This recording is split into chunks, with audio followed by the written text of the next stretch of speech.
What happens when faith meets trials? Surah Ale-Imran reveals how true believers stand firm, even when everything around them is shaking. Assalamu alaikum. Today we are going to talk about the summary of Surah Ale-Imran, which is the third surah of the Quran. The name Ale-Imran means family of Imran, and it's a Madani surah, and the revelation order is 89. A quick context before we dive into the topics. What happened was 60 knowledgeable and reputed Christians from Najran came to Prophet ﷺ, and the initial 83 verses are the response from Prophet ﷺ to these people. Three beliefs were actually against Muslim.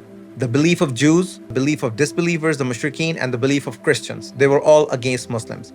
Now the topics, this surah actually goes into the third and the fourth juz.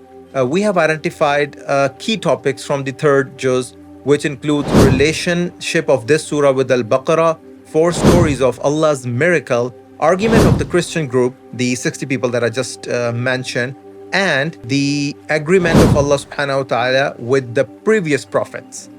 Starting off with the relation with Surah Al-Baqarah, both surahs actually talk about the reality of the Quran and addressing to the people of the book. Al-Baqarah spoke to the Jews and mushrikeen, and Al-Imran speaks to the Christians.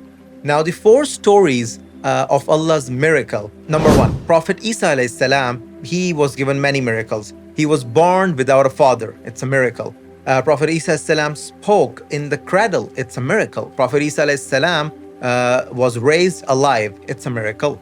And the second one, Maryam alayhi salam, getting fruits without the season. It's a miracle. Prophet Zakaria alayhi salam was blessed, with a son in an old age. That's a miracle too. And then lastly, the Battle of Badr. Only 313 men defeating an army of 1,000 was nothing short of a miracle either. Then let's discuss the argument of the Christian group. Those 60 people who came and, they were arguing with Prophet ﷺ regarding the dispute on Isa alayhi salam. So let's divide this into munazira, which is a direct communication with them. They're very proud of their knowledge and were confident that they're gonna convince Prophet ﷺ of their beliefs. Prophet ﷺ then recited the first 83 verses of this surah and proved them wrong.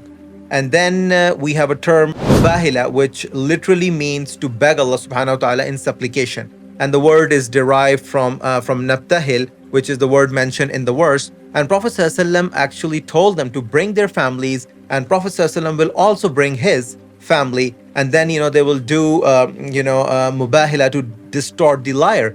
Allah's curses on the liar. They didn't accept the challenge and they ran away. Then mufahima is a common agreement to resolve a dispute. Prophet ﷺ told them that your book also mentions Tawheed and Quran also mentions Tawheed, agreeing to a common element, that is La ilaha illallah, worship Allah alone without associating any partners with him. Prophet ﷺ invited them to come to this agreement, but they did not. And then, we mentioned the agreement of Allah subhanahu wa ta'ala with the previous prophets. The agreement was that if the last prophet, Prophet Muhammad sallallahu alaihi wasallam, came in their life, they must listen, obey, and help him. And if the last prophet comes after their death, then their nation must believe in him and help him. Now let's move on to the topics we have for the fourth juz. The surah is continued, which is Lan Tanalu. And we have virtues of Kaaba, obligation of Hajj, unity amongst Muslim, Amr bil Ma'ruf and Nahi anil Munkar, 3 battles and 4 rules for success. So the virtues of Kaaba, it was the first house of Allah subhanahu wa ta'ala that was made for the worship in Mecca, not Jerusalem, as Allah subhanahu wa ta'ala states in the Quran.